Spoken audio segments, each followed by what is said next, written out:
संदेश झूठ से हटके।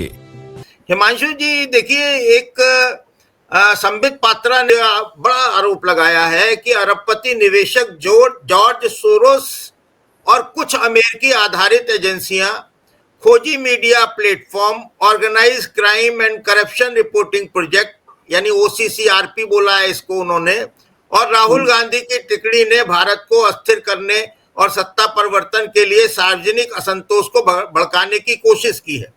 और फिर ये इसी तरीके की बातें निशिकांत ने भी रिपीट की हैं, और वो कहते हैं कि राहुल गांधी और OCP एक दो शरीर एक जान है।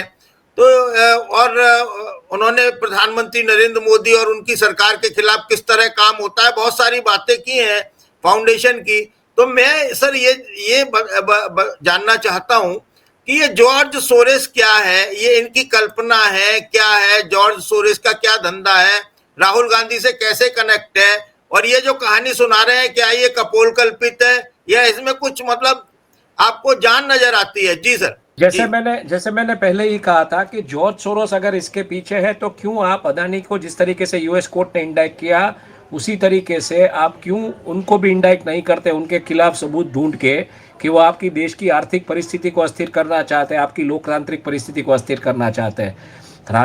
राहुल गांधी तो विपक्ष के नेता है सदन में, तो वो तो सवाल करेंगे ही करेंगे। विपक्ष का काम ही होता है सवाल करना अगर कुछ बातें आती है पब्लिक डोमेन में तो। लेकिन यहाँ पे ये बोलना कि जॉर्ज सोरोस जो है वो अस्थिर करना चाहते हैं देश, तो आप जॉर्ज सोरोस का नाम लेके ये डुगडुगी क्यों बजाते इतने सालों से? डालिए इंडाइटमेंट, बोलिए आपका जो कानून है, हमारे देश का जो कानून है कि आप आर्थिक तरीके से किसी देश को अस्थिर नहीं कर सकते, उसके खिलाफ कानूनी कार्यवाही की जाएगी, या लोकतांत्रिक प्रक्रिया में आप इस तरीके से अड़चने नहीं डाल सकते, लेके आइए उन्हें, बात खत्म हो जाती है। ये 3 साल से लगातार आप बोल रहे कि ऐसे रिपोर्ट्स आते हैं और लोकतांत्रिक प्रक्रिया को ये खत्म किया जाता है, तो आप 10 साल से सत्ता में, आप क्यों इसको इतना हल्के से ले रहे? और आजकल वॉर्स जो है वो बॉर्डर पे फाइट नहीं होती है, वॉर्स इकोनॉमिकली फाइट होती है, वॉर्स मतलब इंटेलेक्चुअली फाइट होती है। अगर ये हो रहा है तो ये हमारे राष्ट्र पर हमला है, ये हमारी राष्ट्र की अर्थनीति पे हमला है, ये हमारे राष्ट्र के लोकतांत्रिक प्रक्रिया पे हमला। और ये हमला करने वाले जब आपको इनके नाम पता है तो इनको क्यों आप उनके सामने मतलब इंटरनेशनल कोर्ट ऑफ जस्टिस में भी आप जा सकते, क्यों नहीं जा रहे? सबूत ढूंढ के लाइए उनके खिलाफ और जाइए, बिल्कुल जाइए। कौन रोक रहा है? आपको रोकेगा कौन? आप मुझे बताइए। चलिए, तो ये हमेशा किसी का नाम दे देना, जॉर्ज सोरोस जो भी हो, मुझे वो जॉर्ज सोरोस कौन है वो जानना भी नहीं है, लेकिन अगर ये नाम आपके पास है कि ये बंदा ये सब करवा रहा है, तो जैसे वो बेबी फिल्म में दिखाया था ना, उठा के लेके आते अक्षय कुमार और उनकी टीम, जो उठा के लेके आइए यहाँ पे, उसे इंडाइट कीजिए। क्यों नहीं कर रहे? हर बार कोई ना कोई नाम आप दे दोगे, हर बार आप बोलोगे टुकड़े टुकड़े गैंग, बाद में बोलोगे टुकड़े टुकड़े गैंग जैसा तो कुछ था नहीं। आप बोलोगे अच्छे दिन तो बोले वो तो जुमला था, आप बोलोगे 15 लाख तो वो तो बोले जुमला था। तो क्या ये deep dark state, George Soros, ये सब जुमले हैं? नाम है ना आपके पास, लेके आइए, बात खत्म हो जाती है। हमेशा ये नाम आगे मत कर दीजिए कि ये हमारे देश के, अब वो बैठा बैठा अगर वहां पे कुछ करा है तो हम बैठा बैठा यहाँ पे क्या कर लेंगे? लेके आइए, हम तो नागरिक हैं, हम चर्चा कर पाएंगे इसके ऊपर। आप सदन में बैठ के, पावर में रह के, आप पावर में बैठे हैं, आप वहां पे अपनी ये मतलब ये हेल्पलेसनेस दिखा रहे हैं कि नहीं, वी आर हेल्पलेस, ये आदमी हमारे देश के लिए नुकसान कर रहा है और हम कुछ कर नहीं पा रहे। किस तरह का ये राजकीय स्टेटमेंट है? आप मुझे समझेंगे किस तरीके का पॉलिटिकल स्टेटमेंट है, किस तरीके का गवर्नेंस वाला स्टेटमेंट है? संसद के फ्लोर पे आप नाम लेके बोल रहे हैं कि ये इंसान ऐसा ऐसा कर रहा है, इट मीन्स आपके पास एविडेंस है, लेके आइए उसे। क्यों नहीं उठाते उसको? जी, इंटरनेशनल ट्रीटीज है आपकी एक्स्ट्राडिएट करने की, कीजिए उसके जरिए जो भी करना है। यहाँ की कोर्ट में उसके सामने मुकदमे चलाइए, जैसे गौतम अदानी के सामने यूएस की कोर्ट ने मुकदमा चलाया है। कोई आदमी अगर बैठ के आपके देश के अर्थतंत्र पर, मतलब मेरे देश के अर्थतंत्र पर, भारत देश के अर्थतंत्र पर हमला कर रहा है, और मैं यही बोलता रहूंगा कि जॉर्ज सोरोस ये कर रहा है, मैं रोना ही रोता रहूंगा, मैं कुछ एक्शन ही नहीं लूंगा। मैं मतलब एज इन पावर में बैठे लोग, मैं तो एक आम नागरिक हूं, एक पत्रकार हूं जो बात कर सकता हूं, आपके साथ चर्चा कर सकता हूं। लेकिन जो लोग लॉ मेकर्स है, जो लोग हाउस में बैठते हैं, जिन लोगों को पता है ये हो रहा है, जिन लोगों को पता है कि ऐसे थिंक टैंक्स काम कर रहे हैं पूरी दुनिया में, दिल्ली में, सब जगह पे, तो आप उनके ऊपर क्यों, आपके डीआरआई, आपकी ईडी उनके ऊपर क्यों सेंध नहीं बुलाती है, क्यों उनका पकड़ता नहीं है गिरेबान और कहती है कि भाई आप ये पैसा इस तरीके से हमारे देश की बर्बादी में नहीं लगा सकते?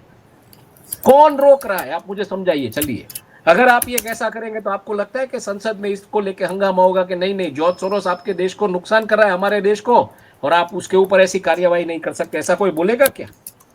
या जॉर्ज सोरोस का ये थिंक टैंक जो इंडिया में काम कर रहा है वो नुकसान कर रहा है हमारे देश को, अगर वहां पे कुछ लीगल प्रोसेस हुई, यहाँ पे मान लीजिए यहाँ से ईडी, एनफोर्समेंट डायरेक्टरेट वगैरह जाके वहां से मनी ट्रेल्स वगैरह निकाला, तो क्या यहाँ पे संसद में हंगामा होगा कि नहीं नहीं आप ये नहीं कर सकते? आपको लगता है ऐसा होगा? बिल्कुल नहीं होगा। ये राष्ट्र के विरुद्ध का कार्य कोई कर रहा है तो he is liable for that punishment. कीजिए। हमको तो पता नहीं था ये जॉर्ज सोरोस को, आप हमको नाम दे रहे हैं कि जॉर्ज सोरोस जैसा कोई बंदा है, जॉर्ज सोरोस ये कर रहा है, तो जॉर्ज सोरोस को उठा के लेके आइए। वो बेबी फिल्म में लेके आए थे ना अक्षय कुमार वगैरह, लेके आइए उसे यहाँ पे, उसके सामने कार्यवाही कर दीजिए, बात खत्म हो जाती है। ऐसे कौन खड़ा हो गया आपके सामने? और आप इतना वीक स्टेटमेंट दे रहे हैं, आप मतलब ऐसा बोल रहे हैं कि आप एक तरफ पूरी दुनिया आपका लोहा मानती है और दूसरी तरफ आप बोल रहे हैं कि एक बंदा जो पावर में नहीं है पॉलिटिकली कहीं पे भी, वो हमारी कंट्री के ऊपर इकोनॉमिकली अटैक किए जा रहा है और हम चुपचाप बैठे हैं। ये लॉजिक मुझे समझाइए। जॉर्ज सोरोस क्या कोई पावरफुल इंसान है? प्रेसिडेंट ऑफ यूनाइटेड स्टेट्स है, प्रेसिडेंट ऑफ यूनाइटेड किंगडम्स है, I mean prime minister of United kingdoms है, कोई चाइना का प्रीमियर है क्या जॉर्ज सोरोस? आप बताइए मुझे। चलिए, जी आपने बिल्कुल सही कहा कि है कौन? एक इंसान ही है जो हार्ड मांस चमड़े लहू का बना है, और वो बैठा बैठा अगर अपना दिमाग हिला के हमारे राष्ट्र को नुकसान कर रहा है, तो क्या वो सजा के, वो हमारे राष्ट्र का गुनहगार है या नहीं है? और उसको सजा होनी चाहिए कि नहीं होनी चाहिए? बिल्कुल, आपने सही कहा। जिस तरह से अमेरिका ने अडानी को वहां पर आपराधिक मामला दर्ज किया है और वहां के अदालत में ये मामला चलेगा, और उसी तरह से ये जो भी व्यक्ति है, सोरोस है, जॉर्ज सोरोस है, टोरोस है, मोरोस है, कोई भी है, कोलंबियन ड्रग कार्टेल वाला है, चाइनीज ट्रायड्स वाला है, जापानीज याकुजा वाला है, इटालियन माफिया है, रशियन वॉरलॉर्ड है, जो भी है उसको उठा के लेके आएगा। भाई क्यों तू हमारे देश के सामने ये साजिश कर रहा है? और आप ही कर पाएंगे। देखिए, अगर कर पाएगा कोई तो आप ही कर पाएंगे, क्योंकि आप पे क्या ताकत है? आप नोट फाड़ देते हैं, सामने वाले का वोट फाड़ देते हैं, 200 एंड ज्यादा सीट लेके आते हैं। किसी नेता को भी पता नहीं था कि महाराष्ट्र में 200 से ज्यादा सीट आएगी, तो आपसे ही उम्मीद रखेंगे। अरविंद केजरीवाल ये नहीं कर पाएंगे, राहुल गांधी ये नहीं कर पाएंगे, ममता बनर्जी ये नहीं कर पाएगी, शरद पवार नहीं कर पाएंगे, सोरेन नहीं कर पाएंगे, नीतीश कुमार नहीं कर पाएंगे, चंद्रबाबू नायडू नहीं कर पाएंगे। आप सत्ता में बैठे हो, आपके पास इतना सीमलेस पावर है, आपके पास इतना कमांड एंड कंट्रोल है, आपका लोहा पूरी दुनिया मानती है। उठा के लेके आइए सोरोस, टोरोस, मोरोस जो भी है उसको,